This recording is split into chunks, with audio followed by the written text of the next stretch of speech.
राधे राधे प्रिय विद्यार्थियों, स्वागत है आपका प्रद्योत गुरुकुल में। मैं हूं बीके सर, उपस्थित हूं आपके मध्य एक नई वीडियो में। जी हां, आज हम एक नया टॉपिक लेकर आए हैं जहां से प्रश्न आपको परीक्षाओं में अवश्य मिलता है।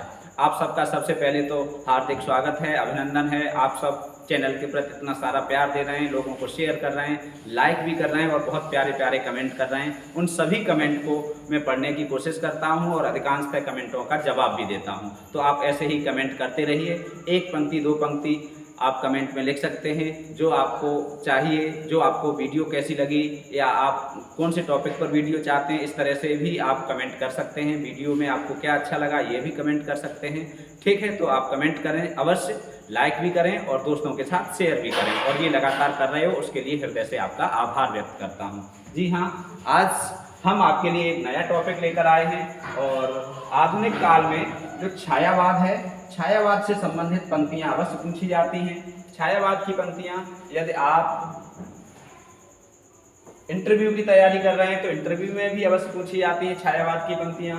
ठीक है, तो छायावाद की वेरी इंपॉर्टेंट पंक्तियां आज हम आपके लिए लेकर आए हैं। छायावाद बहुत महत्वपूर्ण काल है और यहाँ से प्रश्न भी आते हैं और बार बार आते हैं। तो यहाँ की जो महत्वपूर्ण पंक्तियां हैं परीक्षा की दृष्टि से, आज हम उन पर संक्षेप में चर्चा करेंगे।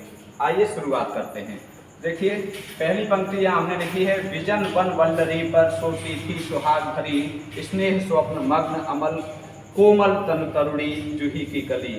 ठीक है, जूही की कली, तो ये हमने ये देखो जूही की कली इसमें दिया हुआ है, ये निराला की कविता है। ठीक है, निराला ने जूही की कली कविता लिखी है और ये पहली हिंदी की छंद मुक्त कविता है।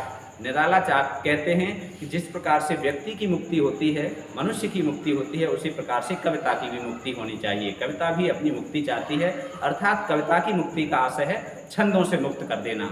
तो निराला ने कविता को छंदों से मुक्त किया और इस कविता को सरस्वती में प्रकाशित करने के लिए भेजा था। आचार्य महावीर प्रसाद द्विवेदी ने इसे छापने से मना कर दिया था। इस पर अश्लीलता का आरोप लगाया था। अश्लीलता का आरोप क्यों लगाया था? विजन, जहाँ कोई जन न हो, वन, ऐसे वन में, वल्लरी पर, बेलों पर, सोती थी सुहाग भरी, सुहागिन, सुहाग से भरी हुई, स्नेह स्वप्न, स्नेह के स्वप्न में मग्न अमल कोमल तन तरुणी, तरुणी अर्थात इसमें यदि अलंकार पूछा जाए तो मानवीकरण अलंकार है। कौन सा है? मानवीकरण, अर्थात जो बेल है, जूही की कली है, उसे क्या बताया गया है? लता को इससे क्या बताया गया है? एक नायिका बताया गया है। तो तन तरुणी जूही की कली, ठीक है, तो इस पर अश्लीलता का आरोप लगाया गया था। तो ये बहुत महत्वपूर्ण और बहुत चर्चित कविता है, उसकी पंक्ति है। ये परीक्षाओं में बार बार पूछी जाती है, आपको याद होनी चाहिए। आगे समय मिलेगा तब हम ये कविता आपको पूरी पढ़ाएंगे और सुनाएंगे भी। मैंने मैं शैली अपनाई, निराला। ठीक है, बहुत आता है परीक्षाओं में, बार बार पूछा गया है, मैंने मैं शैली अपनाई। अब कैसे याद रखेंगे? वैसे तो आपको याद होना चाहिए, बस हम ऐसे याद रख सकते हैं कि निराला पहलवान थे और जो पहलवान होता है उसके अंदर मैं बहुत ताकतवर हूँ। ठीक है, तो मैं की क्या होती है? भावना होती है। ठीक, तो मैंने मैं शैली अपनाई, किसने कहा है? निराला ने। आइए आगे बात करते हैं। आगे है, ये देखो, ये तो अगला पेज खुल गया, इससे पीछे 3 नंबर ये है, धन्य मैं पिता निरर्थक था, कुछ भी तेरे हित कर न सका। बहुत पूछी गई पंक्ति है परीक्षाओं में बार बार। हे धन्य, हे पुत्री, अपनी पुत्री के लिए कह रहे हैं, मैं पिता निरर्थक था, मैं निरर्थक पिता था, मेरा कोई अर्थ नहीं रहा पिता होने का, कुछ भी तेरे हित कर न सका। निराला, उनकी पुत्री थी सरोज, और जब सरोज की मृत्यु हो जाती है तो उसके वियोग में निराला लिखते हैं ये पंक्ति। ठीक है, सरोज स्मृति, जो बहुत ही महत्वपूर्ण कविता है निराला की, उससे ये पंक्ति ली गई है। ठीक है, तो आपको याद होना चाहिए, सरोज स्मृति से है निराला। वियोगी होगा पहला कवि, आह से निकला होगा, आह से उपजा होगा गान, निकल कर आंखों से चुपचाप, वही होगी कविता अनजान। ये सुमित्रानंद पंत की पंक्ति है और परीक्षाओं के लिए बहुत महत्वपूर्ण मानी जाती है, बार बार आती है। वियोगी होगा पहला कवि, आह से उपजा होगा गान, निकल कर आंखों से चुपचाप, वही होगी कविता अनजान। ठीक है, कविता कैसे निकली होगी? पहला कवि कैसे क्या होगा? वियोगी पहला कवि माना है। हम याद कैसे करेंगे कि सुमित्रा नंदन पंत स्वयं वियोगी थे, कैसे उनका विवाह नहीं हुआ था। ठीक है, तो जब विवाह नहीं हुआ था तो भाई अपनी प्रेमिका के लिए या वियोग में उन्होंने अपना जीवन व्यतीत किया। एक जगह वो कहते हैं कि मैं, हे प्रेमिका, मैं तेरे लिए, तेरे बालों के लिए, हमने पहले भी बताया है पिछली पंक्तियों में कि कैसे अपने लोचन उलझा दूँ। और दूसरी जगह वो एक प्रेमिका के लिए अपनी बातें भी कहते हैं, वो हम बाद में चर्चा करेंगे। ठीक है, तो ये पंक्ति बहुत महत्वपूर्ण है। किसने कही है? सुमित्रा नंदन पंत ने। ठीक है, आजीवन अविवाहित रहे थे। कौन? पंत जी। ठीक, मिलन का नाम मत लो, मैं विरह में चिर हूँ। मिलन का नाम मत लो, मैं विरह में चिर हूँ, अर्थात विरह में चिर होने का जैसे ही शब्द आए, जैसे ही आप देखें विरह में चिर हूँ, तो कौन है? महादेवी वर्मा। महादेवी वर्मा बहुत महत्वपूर्ण पंक्ति है, छायावाद से संबंधित, कई बार परीक्षाओं में पूछी है। तो विरह की कवित्री हैं, इसलिए इन्हें आधुनिक युग की मीरा भी कहा जाता है। ठीक है, इनके प्रिय उपमान क्या है? दीपक। आगे है, कभी कुछ ऐसी तान सुनाओ जिससे उथल उथल मच जाए और एक हिलोर इधर से आए, एक हिलोर इधर से आए। जब कवि सम्मेलन होते हैं तो कवि सम्मेलनों में ये पंक्ति बहुत सुनी जाती थी। संचालन करने वाले कवियों को आमंत्रित करते हैं, उससे पहले ये पंक्ति सुनाते हैं कि कभी कुछ ऐसी तान सुनाओ जिससे उथल उथल मच जाए, एक हिलोर इधर से आए, एक हिलोर इधर से आए। तो ये पंक्ति किनकी है? बाल कृष्ण शर्मा नवीन। तो ये देखो, कभी कुछ ऐसी तान सुनाओ जिससे उथल पुथल मच जाए। अब हम याद कैसे करेंगे? बालक कृष्ण का जन्म हुआ तब उथल पुथल मच गई, अर्थात बालक कृष्ण का जन्म हुआ तो सारे क्या थे? पहरेदार सो गए, यमुना जी ऊपर आ गई, कंस ने बहुत सारे फिर मारने वाले भेजे, तो क्या हुआ? इस संसार में उथल पुथल हुई बाल कृष्ण के आने से। तो हम याद कर लेंगे ऐसे। ठीक है, आगे, चाह नहीं मैं सुरबाला के गहनों में गूंथा जाऊं। ये तो पंक्ति आप सबको याद होगी, ये पूरी कविता भी आपको याद होगी। ठीक है, हम ज़्यादा बात न करके सिर्फ एक पंक्ति हमने यहाँ लिखी है, परीक्षाओं में बार बार पूछी जाती है। माखनलाल चतुर्वेदी की ये पंक्ति है, चाह नहीं मैं सुरबाला के गहनों में गूंथा जाऊं। ठीक है, आगे है, जब नाश मनुज पर छाता है पहले विवेक मर जाता है दिनकर। वेरी इंपॉर्टेंट पंक्ति है, बहुत पूछी जाती है। ठीक है, जब नाश मनुज पर छाता है, क्या होता है? पहले विवेक मर जाता है दिनकर। रामधारी सिंह दिनकर ये कहते हैं कि जब मनुष्य का नाश होने होता है तो उसका विवेक मर जाता है। जिसका विवेक मर जाए तो समझ लीजिए उसका नाश होने वाला है। ठीक है, तो विवेक मर जाता है, ये पंक्ति किनकी है? दिनकर जी की है। आगे है, सिंहासन खाली करो कि जनता आती है। सिंहासन खाली करो कि जनता आती है, ये भी दिनकर की पंक्ति है। रामधारी सिंह दिनकर। दिनकर का अर्थ होता है सूर्य, और सूर्य जब आते हैं, आचार्य महावीर प्रसाद द्विवेदी लिखते हैं, प्रभात, जो महाकवि माघ का प्रभात वर्णन, जो कवि संस्कृत में हुए थे माघ, उन्होंने प्रभात वर्णन किया है, उसका हिंदी में अनुवाद लिखा है महाकवि माघ का प्रभात वर्णन, इस नाम से आचार्य महावीर प्रसाद द्विवेदी ने।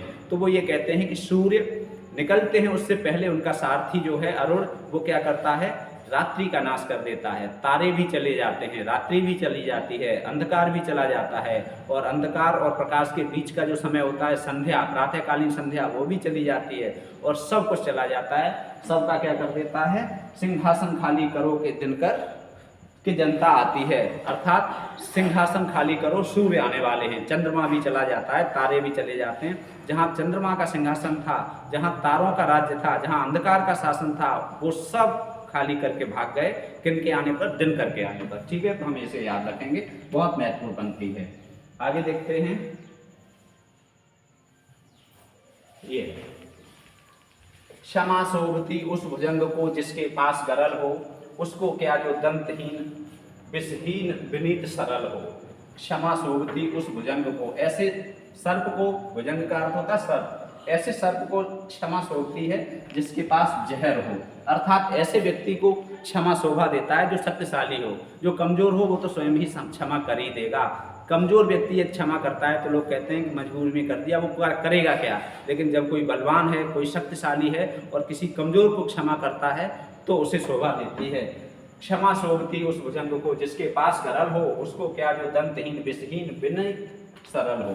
विषहीन हो, विनीत हो और सरल हो, वो किसी को क्षमा कर दे तो उसे शोभा नहीं देती। अर्थात ये दिनकर की पंक्ति है और बहुत महत्वपूर्ण पंक्ति है, ठीक है, कुरुक्षेत्र से ली गई है और बार बार परीक्षाओं में पूछी जाती है। नारी तुम केवल श्रद्धा हो, विश्वास रजत नग पग तल में, पीयूष स्रोत सी बहा करो जीवन के सुंदर समतल में। बहुत महत्वपूर्ण पंक्तियां हैं और बार बार पूछी गई हैं, बार बार पूछी जाती हैं, ठीक है। और ये कामायनी से पंक्तियां ली गई हैं, जयशंकर प्रसाद की पंक्तियां हैं, बहुत महत्वपूर्ण। नारी तुम केवल श्रद्धा हो, तुम केवल श्रद्धा हो, श्रद्धा, श्रद्धा का नाम आते ही आप याद कर लेंगे, नारी तुम केवल श्रद्धा हो। किसने? श्रद्धा काय की पात्र है? कामायनी की, ठीक है। और श्रद्धा काय की प्रतीक है? आप कमेंट बॉक्स में देखिए, हमने पहले भी आपको बताया है, ठीक। तो ये बहुत महत्वपूर्ण पंक्तियां हैं परीक्षा की दृष्टि से। इस करुणा कलित हृदय में अब विकल रागिनी बजती, इस करुणा कलित हृदय में अब विकल रागिनी बजती। ये बहुत महत्वपूर्ण पंक्ति है, आंसू से है, खंड काव्य से, ठीक है, और जयशंकर प्रसाद की है। बीन भी हूँ मैं तुम्हारी रागिनी भी हूँ, ये भी बहुत महत्वपूर्ण पंक्ति है, परीक्षाओं में बार बार पूछी गई है। बीन भी हूँ मैं तुम्हारी रागिनी भी हूँ, किनकी है? महादेवी वर्मा की है। देखना कितना समय हुआ है। तो आज समयाभाव है, आज के लिए अभी कितनी 11 मिनट हो रहे हैं और देख रहे हैं आगे पंक्तियां इसमें।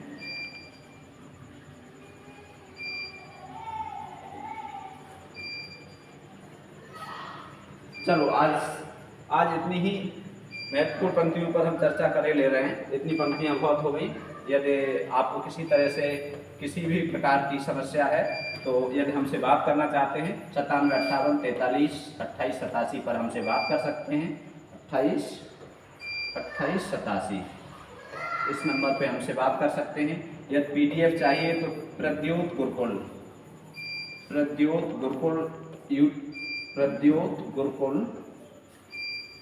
ठीक है, टेलीग्राम चैनल को आप सब्सक्राइब कर सकते हैं, जिससे आप PDF प्राप्त कर सकते हैं। तो आपका दिन मंगलमय हो, आपका भविष्य उज्जवल हो, आप सरकारी नौकरी में जल्द से जल्द पहुँचें। हम आपके लिए बोर्ड पर इतना सारा लिखते हैं, तो एक कमेंट आप भी लिखें। आपको यदि अच्छा लगता है तो लाइक ज़रूर कर दिया करें और अपने दोस्तों को शेयर करें, जिससे कि हमारा जो परिवार प्रद्योत गुरुकुल है वो घर घर तक पहुँचे। और हिंदी के लिए इतना तो आपको करना चाहिए, हमारे लिए न करो तो हिंदी के लिए करो, क्योंकि हिंदी का विद्यार्थी मैं भी हूँ, हिंदी का विद्यार्थी आप भी हो, और हिंदी मेरी माँ है। और माँ के प्रचार प्रसार के लिए, माँ की सेवा के लिए हम अपनी माँ हिंदी की सेवा कर रहे हैं, तो आप अपनी माँ हिंदी की सेवा करने के लिए वीडियो को शेयर तो कर ही सकते हो, ठीक है। आपका हृदय कहे तो आप शेयर करिए, चैनल को सब्सक्राइब कर लीजिए। आज भी 65% से अधिक लोग जिन्होंने सब्सक्राइब नहीं किया है और चैनल को देख रहे हैं बहुत दिनों से, 1 महीने से। तो क्या है कि आप चैनल को सब्सक्राइब करें, लोगों के साथ शेयर भी करें, और मैं आपको विश्वास दिलाता हूं कि आपको नंबर 1 कंटेंट मिलेगा और आपकी परीक्षा में प्रद्योत गुरुकुल महत्वपूर्ण भूमिका निभाएगा। ये हमारा वादा है और इसे हम पूरा करने की पूरी कोशिश करेंगे, ठीक है। आपका दिन मंगलमय हो, शुभ हो, माँ राधा रानी आप पर कृपा करें। राधे राधे।